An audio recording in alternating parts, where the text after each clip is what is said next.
귀로 듣는 감성 에세이, 읽어주는 브런치. 안녕하세요. 읽어주는 브런치 레나입니다.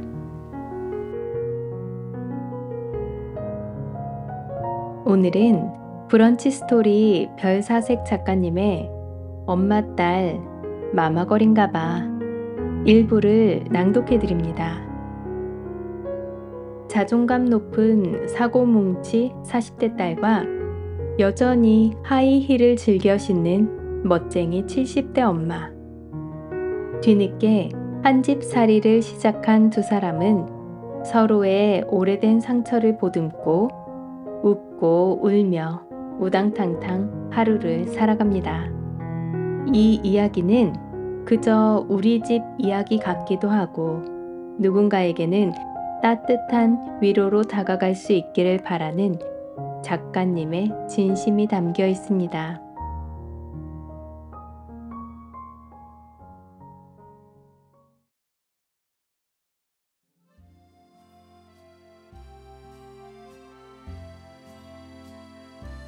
내 몫의 빵. 집 근처 좋은 재료와 맛으로 유명한 빵집에 갔다가 엄마와 싸웠다. 빵 하나로 시작된 정말 사소한 다툼이었다. 이사 후 종종 엄마와 함께 마실 삼아 동네 탐방 겸 주변 상가나 맛집을 찾아다니곤 했다. 그 과정에서 찾아낸 빵 굽는 냄새에 이끌려 들어간 매장은 카페처럼 커피 등 제조 음료와 함께 빵을 사서 먹을 수 있는 곳이었다. 전문 빵집인지 빵 나오는 시간도 하루 2번 공지되어 있었고 마침 새로 만든 빵이 잔뜩 매대에 진열되어 있었다. 처음 보는 빵 종류부터 다양한 빵까지 비스킷류, 케이크는 물론 샌드위치와 샐러드까지 냉장 보관되어 있는 신선식품 등 전체 상품 진열 공간이 넓은 매장의 반 이상 차지할 정도로 빵 천지였다. 빵 순위에 단골 리스트에 자동 등록되는 순간이었다. 계산하는 곳 너머 주방 공간이 개방되어 있었는데 매장 공간만큼 크고 넓었다. 빵을 만드는 모습이 훤히 다 들여다 보여서 신기하고 신뢰가 갔다. 상품 진열대 위에서 어서 나를 선택하라는 듯 맛있어 보이는 자태를 뽐내고 있는 빵들은 온갖 재료와 색과 광택으로 눈이 부셨다. 고르기도 전에 입안에 침이 고이고 선택 장애를 느낄 만큼 다 맛있어 보였다. 어쨌거나 선택의 기로에서 고뇌하며 빵을 고를 때부터 나는 내 몫의 빵을 다 먹겠다고 엄마에게 미리 말해두었다. 즉, 각자 먹고 싶은 것들을 양껏 사자고 미리 선언한 셈이다. 자리를 잡고 주문한 빵과 음료를 받아와 테이블에 펼쳐놓고 함께 먹기 시작했다. 역시나 예상대로 고소하고 향긋하고 달고 상큼한 맛의 향연이었다. 특히 겉바속촉으로 정의할 수 없는 바삭바삭한 겉과 부드럽고 촉촉한 촉감의 빵이 가장 취향 저격이었다. 내가 먹는 빵이 맛있어 보였는지 엄마는 내 빵도 나누어 먹자고 했다. 흔히 지인들과 음식을 먹을 때 한 입만 하는 것처럼 별 생각 없이 음식 공유를 칭한 것일 터였다. 그럼에도 순간 반발심이 들었다. 맛있게 먹고 있다가 양이 차지 않은 상태에서 갑자기 나눠야 하는 게 마음에 들지 않았던 것이다. 여기까지 보면 일견 식탐 부리는 거라 생각할 수 있다. 애초에 각자 먹고 싶은 빵을 양껏 골라서 먹자고 했던 나와 달리 최대한 다양한 빵을 맛보고 싶었던 엄마와 먹을 것으로 다투다니. 참 별것도 아닌 것으로 아웅다웅하는 어린아이들 같다는 생각이 들면서도 양껏 내 몫을 온전히 먹을 수 없다는 것에 쪼잔하지만 짜증이 났다. 나 역시 반찬 문화로 인해 음식을 나누어 먹는 게 뼛속까지 각인되어 있는 한국 사람이기에 기본적으로 음식 공유를 자연스럽게 여긴다. 그럼에도 최소한 내 몫으로 나온 음식은 먹고 싶은 만큼 먹을 수 있어야 하지 않을까? 주먹만한 사이즈라 하나 더 사서 드시라 했더니 엄마는 빵이 종류별로 있고 이미 둘이 먹고 남을 정도가 있는데 추가 구매는 낭비라며 그냥 모든 빵을 나누어 먹자 했다.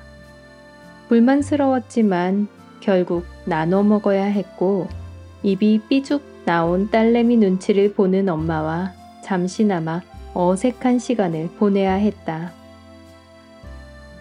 집에 돌아와서도 고민이 됐다. 엄마 입장에선 식탐 많은 딸이 별것도 아닌 일로 심통난 거라고 생각할 게 분명하니 이대로 넘어가기엔 찝찝했다. 빵집에서 짜증 부린 것에 대해 나름의 비하인드가 있었고 솔직한 심정을 말하며 이해를 구하고 싶었다. 엄마한테 처음으로 털어놓았다. 내 몫에 민감하게 반응하게 된 사연에 대해 긴 대화를 나눴다. 지금까지도 나한테 안 좋은 트라우마가 됐던 경험이었다. 대학교 1학년 때였다. 모든 것이 낯설고 새롭고 어리둥절한 신입생이라 새로운 환경과 규칙, 사람들에 적응하기 바빴다. 같은 과 동기라 해도 다양한 지역 출신의 나이가 다른 경우도 있어서 친구 사귀기부터 새로 시작해야 할 때였다. 그러다 같이 수업을 듣는 같은 과의 나이도 같은 여자 동기와 친해져서 둘이 자주 점심을 먹었다. 워낙 오래전 일이라 그 친구에 대해 많은 것들이 흐릿해져 버린 상태지만 한 가지 선명하게 기억하는 에피소드가 있다. 그 친구는 수업이 끝나고 같이 점심을 먹으러 가면 매번 배가 부르다면서 식사를 시키지 않았다. 그러면 내 몫에 1인분만 시키게 되었고 막상 음식이 나오면 친구를 앞에 두고 혼자만 먹기가 뻘쭘해서 같이 먹을래? 하고 권하였다. 그러면 그 친구는 내 권유에 별다른 거부 없이 함께 먹었다. 당연히 점심값은 내가 내지만 나는 언제나 1인분을 다 먹지 못한 채 항상 부족한 느낌으로 식사를 마쳐야 했다. 문제는 이게 한 번이 아니라 계속 반복되었다는 것이다. 나중에는 1인분을 시켜 나눠 먹는 게 일상이 되었고 슬슬 화가 나기 시작했다. 이제 막 20살이 돼 돌도 씹어먹을 대학 새내기가 당시에 얼마나 배가 고팠는지 모른다. 어쩌다 가끔, 아니 매번 내가 시킨 1인분의 내 몫을 배불리 맘껏 먹을 수 없다는 것이 점점 당황스럽고 그렇게 식사를 시키지 않은 채 내 밥을 나눠 먹는 뻔뻔한 친구에게도 화가 났다. 한두 번도 아니고 계속되는 원치 않는 음식 공유로 늘 허기져야 했기 때문이다. 처음엔 그 친구가 사정이 어려워서 그런가 싶었다. 점심값이 없어서 염치 없어 말 못하고 있는 상황일까 걱정이 되기도 했다. 그런데 옷과 가방, 들고 다니는 소지품, 사는 집, 쓰는 용돈 등을 미루어 보아 형편이 어려운 것도 아니었다. 게다가 본인 입으로 잘 살고 있다 했으니 점심값이 없는 건 분명 아니었다. 어쩌면 그 친구는 그냥 점심시간이라 식당에 함께 동행했다가 점심을 주문하지 않고 일단 음식이 나오고 내가 권하니 별 생각 없이 계속 같이 먹은 것이 아니었을까 싶다. 진실은 모르겠다. 결국 참다 못한 내가 그 친구와 더 이상 동행하지 않았기 때문이다. 계속 점심을 나눠 먹어야 하는 상황이 당황스럽고 어이없어서 그만두기로 했다. 차라리 혼자 밥 먹기로 했더니 새로운 친구를 사귀며 자연스럽게 멀어졌다.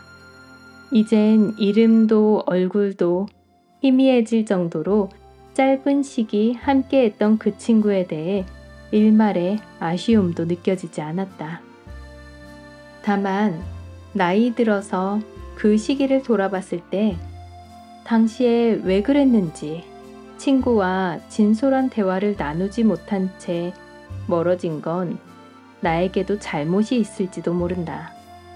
그럼에도 대학 신입생 때 만난 한 친구로 인해 몇 달 안 되는 짧은 시기를 내내 허기진 상태에서 보냈던 경험이 안 좋은 기억으로 남았고 두고두고 나에게 영향을 미쳤다.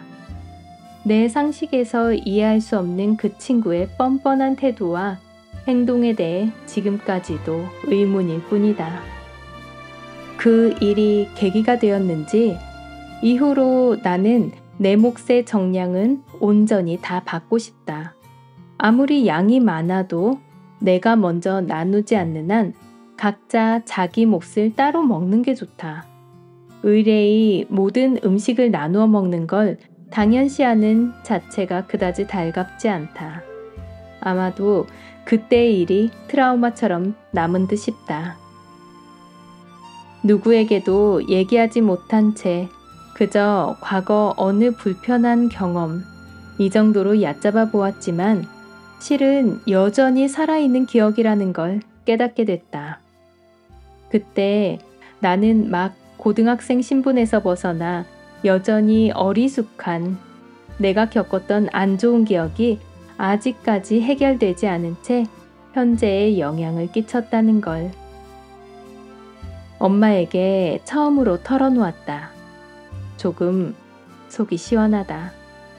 대학 신입생 시절 몇 달간 부족한 식사량에도 내색하지 못하고 참고 참기만 했던 답답한 경험과 그저 이상하고 염치 없다고 생각했던 그 친구에 대해서도 다시 생각하고 해석하는 기회가 되었다.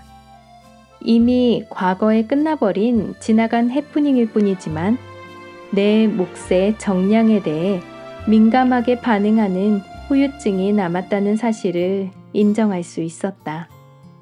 그로 인해 불편했거나 맘 상했던 몇몇 기억들도 스쳐 지나가며 나 자신과 사람들과 주변 상황 등 전체를 조망하며 되돌아보는 기회가 됐다.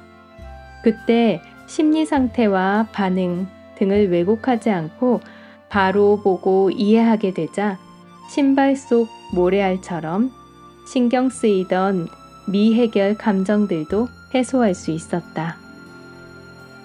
이제는 나이 들어 식욕이 줄고 먹을 수 있는 양 자체가 줄어드니 어쩌면 내 몫이라는 것도 다 의미 없는 집착일 뿐일지도 모르겠다.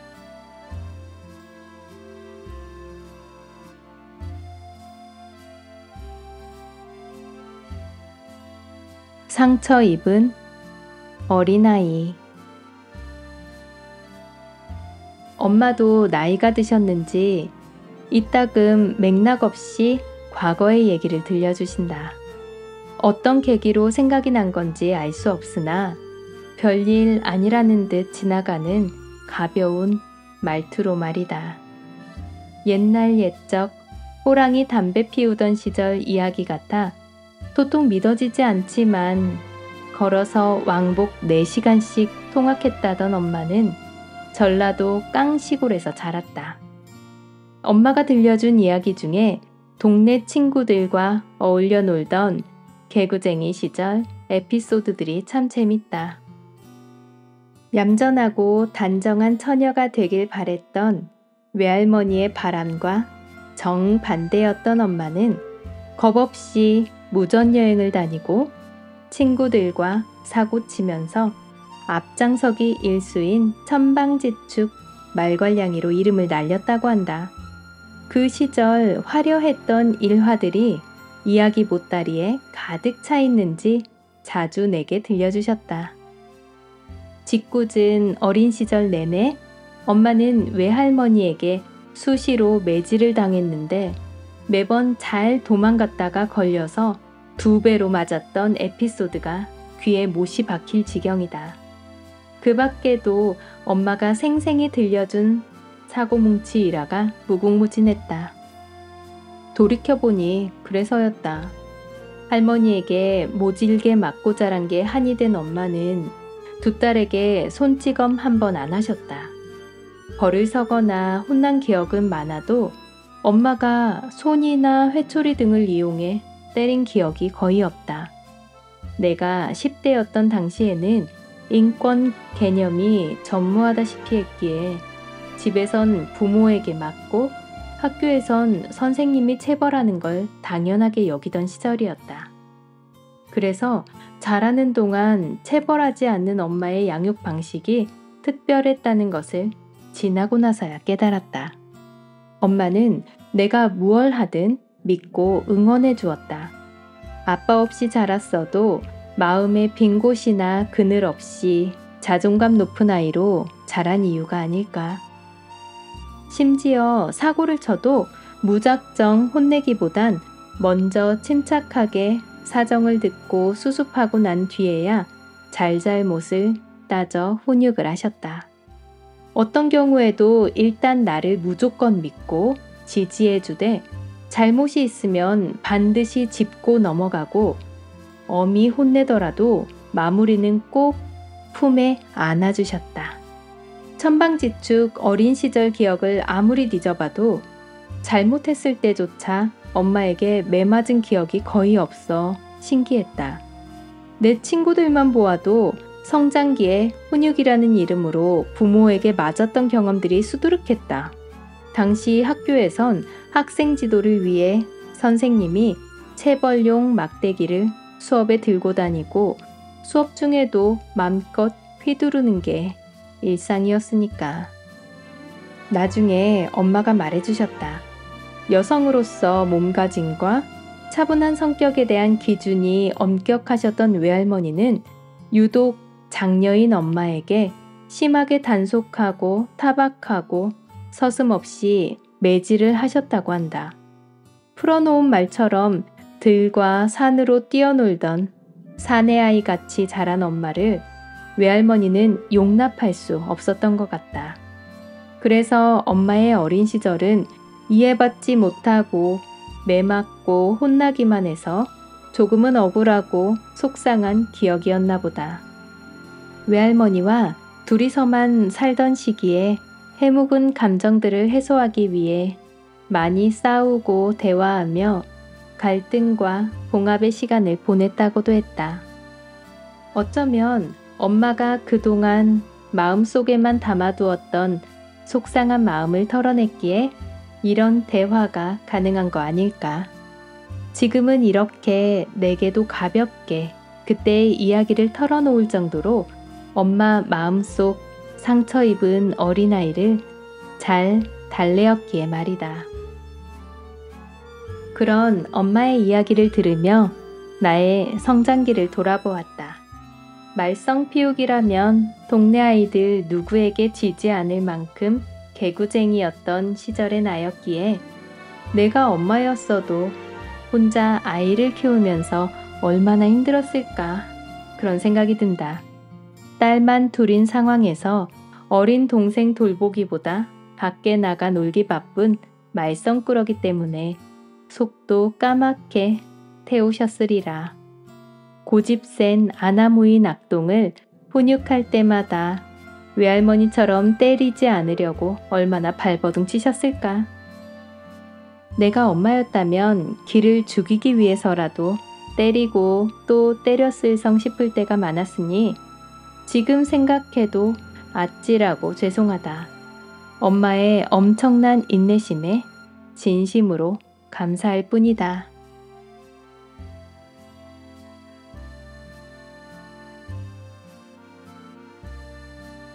전하지 못한 진심. 둘째 이모가 수술을 했다. 요리사였던 이모에게 주어진 직업병 때문이었다. 오랜 시간 주방에서 손으로 식재료를 다듬고 썰고 무거운 주방 도구를 다루며 얻게 된 손가락 통증이었다. 요리사가 손을 쓰지 않을 수 없으니 숙명처럼 받아들여 참기만 하다 치료 시기를 놓치고 몇 년 동안 증세가 악화되었다. 최근엔 거의 왼손을 쓰지 못할 정도로 심한 통증을 견디다 못해 결국 수술을 받게 된 것. 왜 그리 오래 방치했느냐 다그치고 싶을 정도로 안타까웠다. 사실 모든 건 결국 밥벌이이기 때문. 60대 이모는 150도 안 되는 작은 키에 여장부 같은 시원시원하고 리더십 있는 매력 넘치는 인싸이다. 혼자가 되어 자유부인으로 즐거운 인생을 살고 있지만 생계를 위해 잠시 쉴 틈 없이 고단하게 살아오느라 수술이 많이 미뤄진 것이리라. 결국 요리사로서의 일도 더 이상 할 수 없게 되었다. 분명 안타까운 일이지만 이를 계기로 이모는 새로운 자격증도 따고 제2의 직업과 인생을 적극적으로 만들어가고 있다. 다행이다. 전화위복이 되길 바랄 뿐. 이제라도 수술을 해서 다행이고 무엇보다 수술 결과가 좋다는 담당의 말에 안심하는 이모를 보니 막연한 걱정까지 날아가는 듯했다. 이모가 자유롭고 섬세하게 손을 사용하던 예전으로 완전히 돌아갈 순 없어도 통증에서 해방되어 다행이다. 수술한 왼손은 한동안 쓰지 않고 회복에 집중해야 하니 큰 언니인 엄마의 부름으로 둘째 이모가 논산에 왔다. 당연히 현재 이모가 모시고 있던 외할머니도 세트처럼 함께 왔다. 평소 엄마와 나 둘이서 고즈넉하게 지내던 집에 식구가 2명 늘었을 뿐인데 북적북적 집이 꽉 차게 느껴진다. 우리 집은 방이 2개, 거실이 꽤 넓은 구조라 외할머니와 내가 방과 침대를 하나씩 차지하고 엄마와 이모가 거실서 함께 자기로 했다. 외할머니, 엄마, 이모 그리고 나 이렇게 넷이 함께 있으니 집 온도가 1도는 올라간 듯 안온하다. 어쩌면 가족이란 그런 것 같다. 존재만으로 든든하고 안심이 되기에 삶의 의미도 추가되고 내가 그들에게 무언가 해주고 싶어서 뭐라도 해볼 힘과 에너지를 얻게 되는 듯하다. 가족의 존재만으로 그러하다. 누군가 말했다. 사람들은 처음부터 당연하게 주어진 애정과 보살핌이 공기처럼 느껴져서 소중한 존재에 대해 감사할 줄 모른다고. 결국 숨이 막혀봐야 비로소 공기의 소중함을 절실히 깨닫듯 소중한 존재의 부재시에서야 겨우 알아차린다. 어쩌면 최악의 경우 영영 상실하고 나서야 뒤늦게 소중함과 가치를 깨닫고 후회와 회한 속에 몸부림치기도 한다. 우스운 건 없다가 새로 생긴 것들은 소중히 여긴다. 심지어 마트에서 공짜로 받은 장바구니도 유용하게 잘 쓰면 애착이 간다. 고마움과 소중함을 느끼고 아낀다. 반면 진짜 소중한 것들은 홀대한다. 주객이 전도됐다. 소유하게 된 새로운 무언가에 정신이 팔려 진짜 소중한 존재를 고맙게 여기기보다 당연시하고 그 가치를 알아채지 못한다. 그게 물건이 아닌 사람이라면 처절한 후회로 남을 가능성이 크다. 상대방이 만만하게 보인다면 그 사람이 나를 배려하고 나를 우선시하기 때문이다. 누군가의 선의, 호감과 배려는 당연하지 않다. 마음에 빚을 진 것이다. 너무 늦기 전에 영영 잃어버려 돌이킬 수 없게 되기 전에 우리는 진짜 소중한 것들을 알아채야 한다. 이 세상에 영원히 존재하는 건 없으니까. 우리들, 생명 가진 모든 것, 무생물조차도 언젠가 형체도 없이 흩어져 사라질 터이니 아직도 내 곁에 소중한 것들이 존재하고 있다면 아직 늦지 않았다. 당연시하지 말고 옆에 있어줘서 고맙다고, 소중하다고, 그리고 한없이 사랑한다고 전해보자. 돈 드는 일도 아닌데 말이라도 인색하지 말자. 어쩌면 그 따뜻한 한마디부터 시작될 것이다. 사랑과 감사를 주고받으며 행복을 키워갈 소중한 존재 자체로서 충만함을 느끼는 진짜 인생의 아름다운 말이다.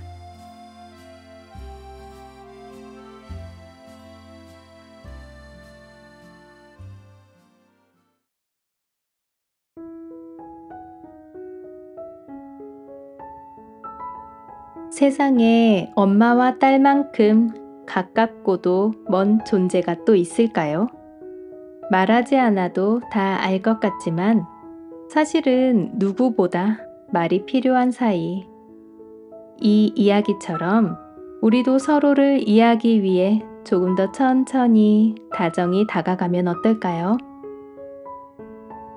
이어서 더 많은 이야기가 궁금하시다면 별사색 작가님의 브런치 스토리에서 만나보실 수 있습니다.